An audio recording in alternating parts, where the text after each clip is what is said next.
rigira kuri ibyo rinasubiza icyo warumbajije mu ijuru hari ubusumba ibyo byose kuri Sadunda mugezeho nguyu mugezeho ibyaha se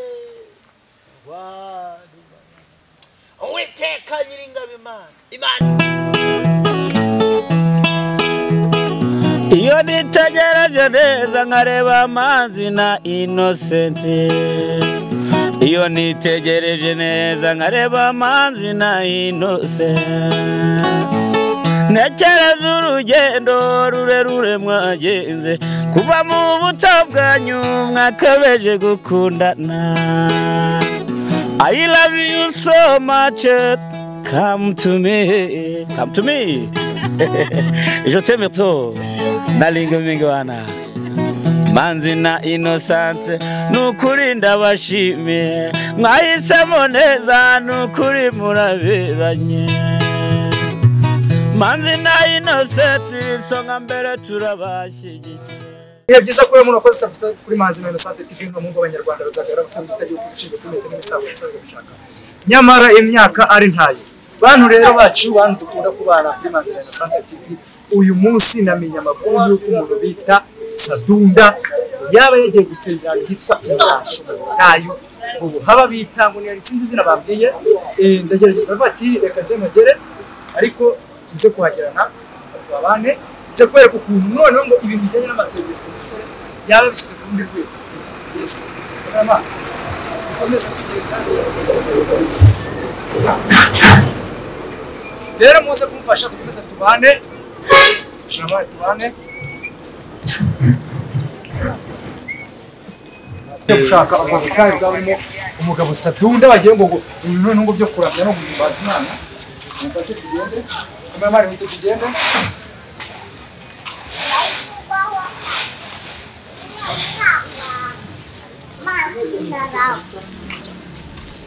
Mukariye bigora Bana banguka tugende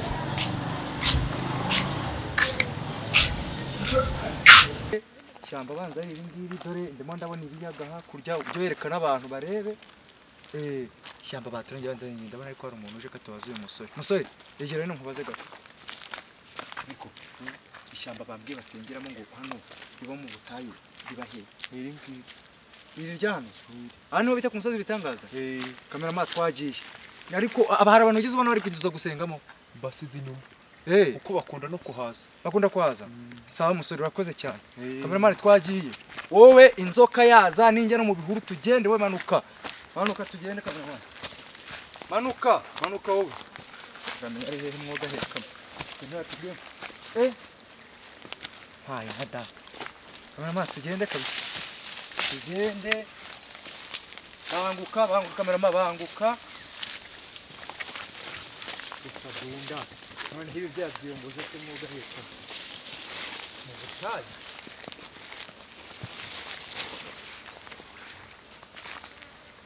nta majwi uri kumva ra utambike ni kumva amajwi hano hirya tambika ndimo ndumva amajwi hano hirya tambika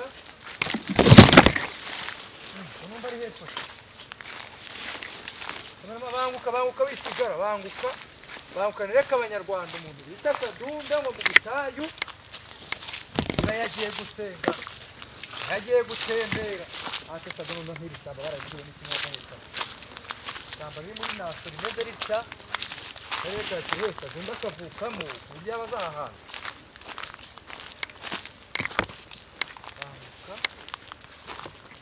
banguka kameramani ndimo ndabumva banguka komeza ndimo ndabumva komeza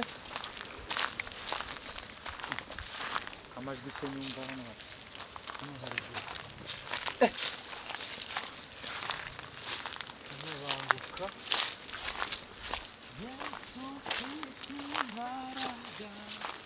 bose uri kuvugira kameramani nguwo uretse dore umuntu ari kameramani tugende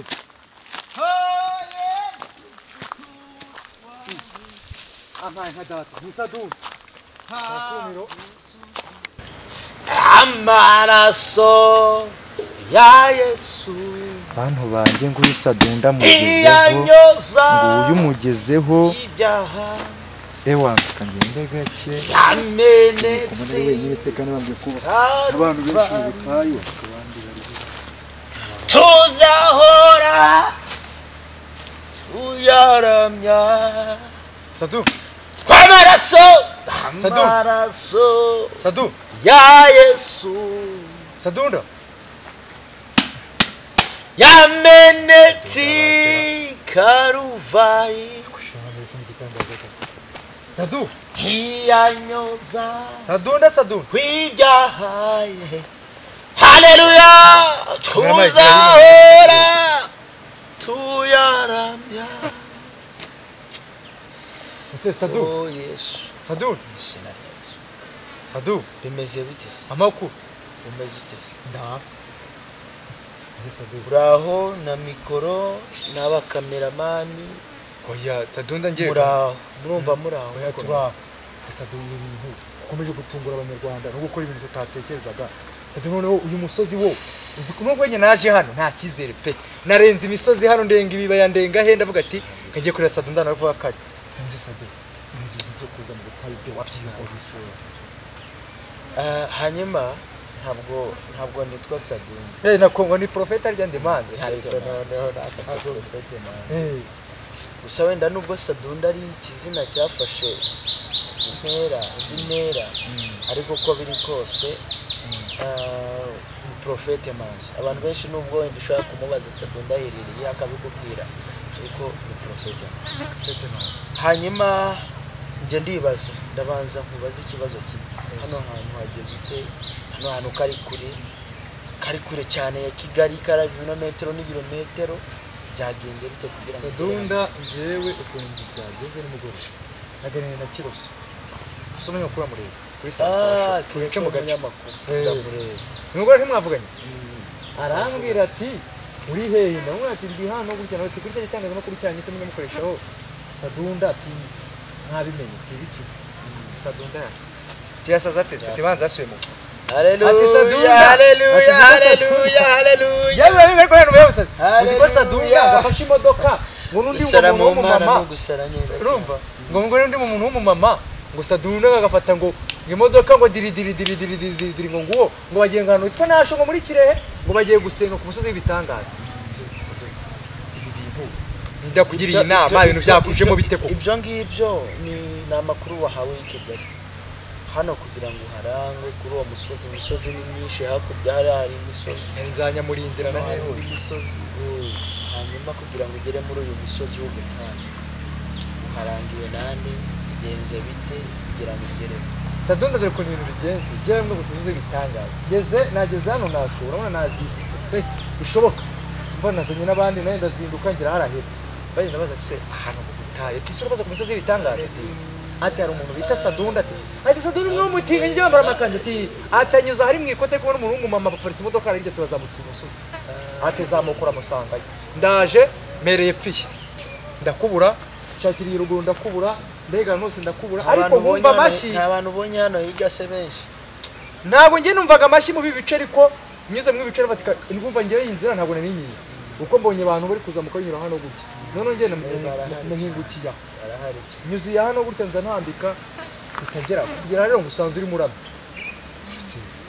nashimwe cyane hanyuma ikintu nakubwira aho ngaho mbere yuko ngira icyo kubwira cy'ibyo byose ni benshi barahari ndabona n'abandi bari gutaha hano hirya barahari ntabwo bari gutaha bari gusenga abandi hano barahari bari kugenda banyuranyuranamo gutya umusozi banza kuko ari uw'ibitangaza nk'uko bawuvuga hano ni umusozi gusa nta nzu wabona ntaki uretse epfo gatoya hari branche ya nasho branche nabonye ari amantu ajya mu mabanki n'isoko ryaremwe n'amasoko aho ngaho guye hano rero mbere yo kugira ngo ngire ikintu navuga ushaje kuri kuko ntagiye nawe bari gusinga rwose kugira ngo Imana yubahe hari abaza hano bambaye amashapure baje gusingiza Bikira Mariya hari abaza hano bambaye ibitangaza byinshi nabonye n'ishusho Bikira Mariya yego hari abaza hano bambaye amakanzu baje gusenga ku giti cyabo cyane nk'abayisilamu nabo njya kubona nkabona nawe araje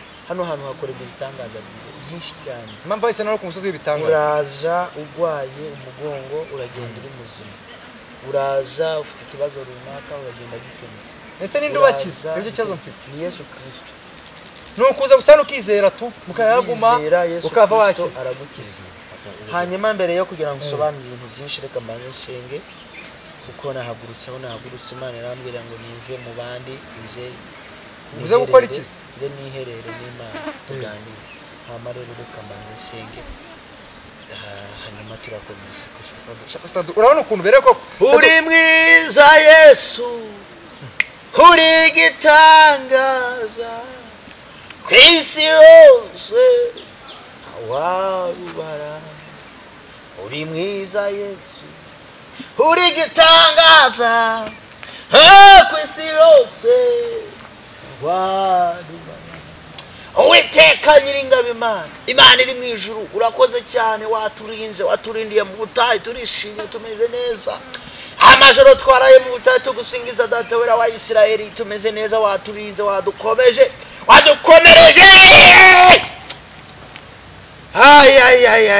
ubugingo data wera wa Isirayeli tugushimiye imirimo n'ibitangaza urugira data mwiza wera wa Isirayeli uri Imana ikora imirimo n'ibitangaza uri Imana izigira neza ku bantu uri Imana igira neza kuba kwizera Yesu wera wa Isirayeli uri Imana y'igitangaza uri Imana y'inyembabazi uri Imana y'inyempuhwe waturindiye mu butayu wabanye natwe iri joro twaraye hano watugiriye neza mu ngendo twagize n'ubu uracyatugirira neza Yesu komeza uhabwe icyubahiro Baba usifiwe sana ngaho ngwino tugirire neza hano ubane natwe hano dutabarire hano mu izina rya Yesu Kristo Yesu amen amen amen amen amen amen amen amen amen amen Sado je cyaza mfite kujya kibazo ufite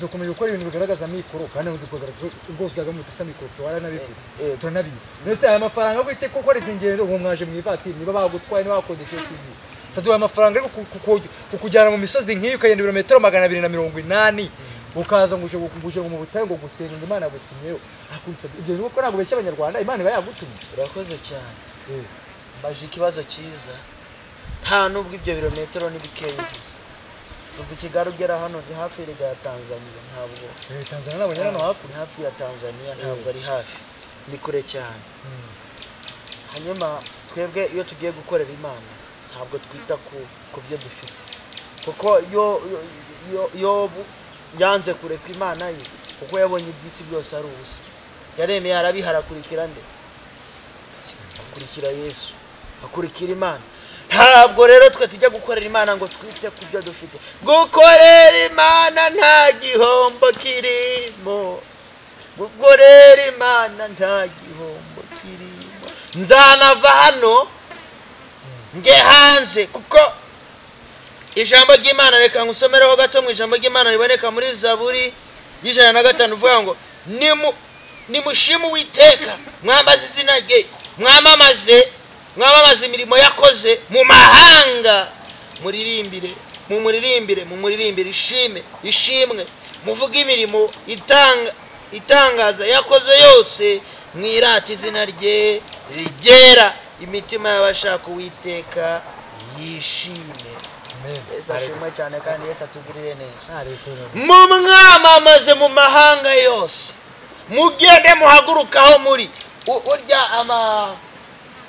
hari umugani w'ikinyarwanda uvuga ngo nta muhanuzi wabo iyo nza kuba hano turi muri Ntasho mu karere ka Kirehe mu ntara y'Iburasirazuba hafi ya Tanzania uri kunyumva ntahabonye nabonye iyo nza kuba ndi Kigali wenda mwari kuvuga muti arabeshya cyangwa se ngo bimeze gutya na gutya ariko mwamamaza izina rye ryera mu mahanga yose muhagurukaho muri baravuga ngo nta muhanuzi wabo asinzi ukuntu mumufata ariko muhaguruke muvaho muri mugende mujye mu mahanga mwamamaza izina ry'Uwiteka Yesu nashimwe cyane ijambo ry'Imana kubaha Uwiteka nibwo kandi kuva mu byaha niko kujijuka. Yesu nashimwe cyane. Nuhaguruka ukajya kwamamaza Uwiteka mu Burundi. No mu Burundi turabasuje cyane kuko Imana yabantumyeho. Ngomba guhaguruka nkazi iyo ngiyo za Ngozi, haza za Kibitoke, haza za Dadaye, aho ngaho ni Bujumbura kuri airport. Kabwiriza ijambo ry'Imana. Ndiho ndakora indirimbo nziza cyane zisingiza Imana, ziramya Imana, zishimisha Imana. Ndi guhaguruka nkajya kugerageza gukora umurimo w'Imana uko bikwiye. Hanyuma ngomba guhaguruka hajya hakurya y'inyanja, ndetse why not tutaje no muri Amerika. Naho turajyayo. Ariko Amerika Sadunda kubeshya abantu. Amerika yagiye gukora iki? Ije ko ni ibintu umwe ntarabisobanukiwe. Hano naje nje gukora iki? Ahubwo nicyo ngira nkubwire waje gukora iki? Ahubwo wowe waje gukora iki? Je naje kuko ngiye munambye ati Sadunda. Je nimugora abana vuga Yesu nashimwe cyane. Navuye na Sadunda tiyagize gutya. Wabimbwiye Yesu nashimwe cyane. Hanyuma urahaguruka kureba Sadunda. Ngenze bweke bavuga ari byo. Ariko atari we, ari Prophet Manzi. Uza kureba Prophet Manzi wita Sadunda ibyo ari gukora mu butayu bwa Nasho. Hano hakurya ni ku kigo cya gisirikare. Hano imbere gatoya niho amasuko ya Nasho na branches za Nasho n'amashuri byibera. Iyi ni imisozi yose, iriya ni inyanja yo umwami yamanutse avuye gusenga. Yego. Hano higa barahari benshi cyane. Abantu bose bari kuhanyura, bari hano higa. Yego. Ngewe narinde kubasengera cyane kugira ngo bakire umwami n'umukiza. Yego. Cyane ko nahageze mbona baranze cyane ko nazahutse. Hanyuma akakanya nkaba ni nzahuke Sadunda. Akakanya ni Prophet Manzi. Akakanya nkaba narakiriye umwami n'umukiza. Uko biri kose nabo hari benshi bari kwakira umwami n'umukiza, kandi n'urugendo ndacyarukomeje hano ndahasiga nkoze imirimo n'ibitangaza kuko ni Imana yankuriye i Kigali. Imana nari ndiho nsenga muri ADPR, ndi gukorana n'abanyamasengesho, dukora amasengesho dusenga tumazemo iminsi 2, ariko twari haye iminsi 3.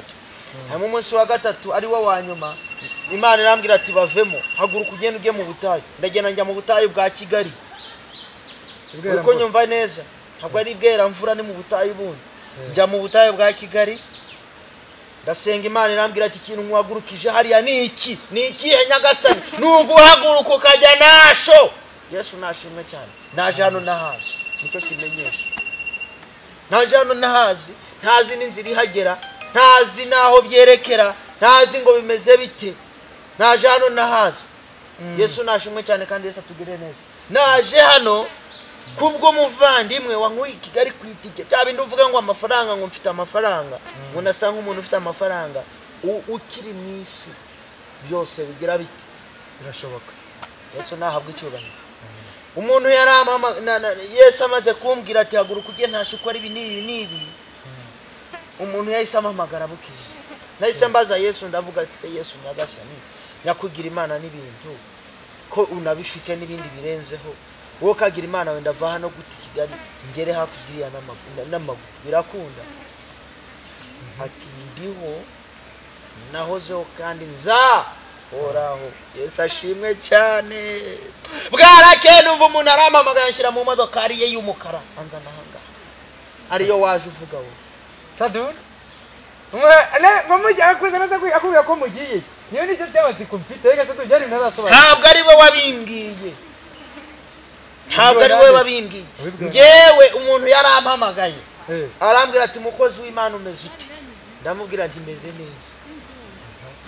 Ni none se ko nshaka ko tuzajyana ahantu gusenga. Yesu ashimwe cyane kandi Yesu atugirire neza. Ndamubwira ati Imana ihabwe icyubahiro, Imana irabikoze. Ndamubaza ngo niye, arambwira ngo ni Rubavu. Ndamubwira ni Imana yantumye Kirehe. Yahise avuga ati turajyana. Ari hano hirya. Nawe yaje gusenga. Yesu atari kubera ko ari mu ishyamba. Ari mu butayu mu ishyamba, imodoka ari iparitse hano hepfo mu santere ya Nasho. Niho iparitse. Yesu ashimwe cyane kandi Yesu atugirire neza. Umuntu yamamagaye mbere yuko Imana intuma ahangaha, arambwira ngo ndagwaye. ariko ndashaka ko dusengana Imana nturi hehe ati ndi Rusizi bitangaza biraha abantu benshi baba bya n'uruza bamanuka bazamuka bavamo n'abajya yego kandi hano ni mu ishamba nta muhanda uhari Yesu atugirire neza yarahabaye Mana we yarahabaye cyagihe ubwo Imana yanzahuye ikankura mu bibi na rimwe ikaba ingejeje ahangaha kwambara ikote narambara ikanzu Yesu tumuzamura icyubahiro nkaba nambaye impeta ya madamu narambaraga impeta zuzuye intoki hase ni sadunda cha ngewe saduje mbaza ikibazo cya nyuma nkomeze sadunda nkomeze nsenge kuko Imana yambwiye ngo nze nihererane nayo kuko ibyo narindi gukora narindi gusengera abantu sadunda nshaka gukora ikibazo kimwe dusoza sabwe icyubahiro ubwo ugiye kumbaza ngo gusubira mu makanzu nta kindi ntabwo mwamuhita mubaza ntabwo uteganya cyane hanyuma reka nkigusubize kuko Yesu yakoze imirimo n'ibitangaza ngewe ntabwo amakanzu ntabwo ngewe ari ku bushake bwanjye kugira ngo nyagemo ngira ngo mwarabikurikiranye cyane haje abaganga akagondo baramvura nubwo bishuwe make ashoboka nese sadu nk'umuntu usenga bya bintu ntabwo byabihabanye urakoze cyane nari nizeye kuri bukimbazeho ariko reka mande nsoza icyo ndahita mbigusubirizaho hanyuma amaze kumvura yaduciye amadolari 600 ubwo bamuha 200 ni bande se bayamuha 400 ni madamu wanjye sinzi aho yayakuye arihirinze hanyuma 400 aramubwira ati natayatanga mu gihe natayatanga azakora iki azongera bingaruremo azongera kugarurira yego ati nuzatanga ayo mafaranga asigaye ati nzongera bimugaruremo kandi icyumweru kirashize ariko ijambo nakubwira kuri ibyo rinasubiza icyo warumbajije mu ijuru hari ubusumba ibyo byose haleluya sabwe icyubahiro sadunda ngiye mfite ikibazo ya nakubajije yego ibyo bintu ko ibi bintu byumva by'abaganga gakondo bya bitandukanye n'ibintu by'imbaraga n'umwuka wera n'iki yego sadu ibi bintu ntago byabihabanye no kuri urakoze cyane urumva no mu ijambo ry'Imana birimo no muri Bible birimo ko kera hari abaramya ibishushanyo bibajwe kandi ni ibihe byahumetswe ni ibihe byahanuwe kandi koko birimo nta bindi bihe tuzabona ijambo ry'Imana bitubwira ngo mu bihe nk'ibi biboneka muri Petero niba ari uwa mbere sinibuka neza ibice 3 kuva ku Petero wa mbere numva ari ibice 3 kuva ku murongo wa 1 kugera ku 8 nawe nibuka neza niba atari 2 havuga ngo mumenye yuko mu bihe by'imeruka hazabaho abikunda bakunda imiya bakunda ibanezeza badakunda nababo Yesu ashimwe cyane ya basingiza ibishushanyo basenga Yesu ashimwe cyane ibyo byose kandi nibyo turi kubona turizera imbaraga z'abapfumu abacwezi abagambanyi abarozi nitwizera Imana yo yonyine isumba ibyo byose tukizera izo mbaraga ariko uko biri kose uko Satani uko Imana ikora igakora byose na Satani barahanganye ariko Yesu yagize gute yaratsinze Yesu ashimwe cyane sadu nawushimiye ko yarazutse Yesu yarazutse ariko ngewe sadu urateganya gutaha ryari iteka urumva guteganya gutaha cyangwa uteganya gukomereza ifite ibitangaza ndikugomba gukora hano hantu kandi Imana yantumiye Imana yarambwiye ati haguruka ugende ujye inasho ufashe abagwayi ubasengere ufashe abashaka kugarukira Imana ubasengere urahize abashaka kugarukira Imana bakayoboka Nyagasani nibyo ndimo nabihereye hano mu butayu ndi gukomeza ndajya n'ahandi hose kubw'imbaraga n'ububasha bw'Imana sinzi icyakuzanye sinzi ngo bimeze bite ariko uko biri kose ndi kubona ari ubutumwa bwiza kugira ngo ubusakaze n'ahantu hose hanyuma kucyo warumbaje reka ntigarukeho gato hataza kwibazwa ibintu byinshi nabizi ko abantu bari buhite bibaza byinshi utigeze umbaza icyo wambajije cyo kugaruka mu makanzu reka bari cyo nkumuzaho cyane muri makeya nkuko navuze ni uko Imana iri ikora na Satani ari harakora barahanganye ariko Imana ifite imbaraga ibisumba byose. Muri make ntabwo nyine wavuga ngo ugiye kwanga kwishyura amafaranga uwo muganga wakuvuye yagusabye, kubera ko yarakuvuye yakuvanye mu mwijima, burya niwe waguhaye kugira ngo ubone Imana uyigarukire. Yego narakize maze gukira izo ngeso mbi, imbaraga z'umwijima, mpita nza kuba umuprofeti, nza kuyoboka Imana. Ntabwo nakize ngo nyoboke akabari, ntabwo nakize ngo nyoboke indaya, ntabwo nakize ngo narakize ndanakizwa. Yesu ashimwe kandi Yesu ahabwe icyubahiro. Icyo gihe niba yaraguciye amafaranga urayamuha kugira ngo atongera kukuganza, atongera nubwo imbaraga z'Imana zikora, genda byizera, nubwo imbaraga z'Imana zikora kandi mbyizera cyane, ariko na Satani arakora. Uko biri kose rero uremera ukamubisa icyo ashaka, niba ashaka ubugingo bwawe ugerageza kumubisa mvuga niba uwo nguwo akwatsa ayo mafaranga wamwemereye kuzamuha, gerageza uyamuhe. Senga Imana cyane, Imana yamuhe agende, usigarane n'Imana umeze neza cyane. Rero mumfashe gusenga ndebe ko nyabona nyamuhe, dore hasigaye icyumweru kimwe cyonyine, minsi mikeya cyane, kugira ngo ibyo bibe. Ariko ndizera Imana ko Imana igomba kugira icyo. Urakoze cyane. Yes, mwakoze cyane rero twabanye muri iki kiganiro bamuhungu b'Abanyarwanda Ruzagara, umusore mwistagiye kuzwe kuri metero n'isagwa na sarwa gashaka. Nyamara imyaka ari ntayo miranzi ya nyamusi gipfa ntibarire. Mwakoze ikiganiro cyo nakagaruka. Zahora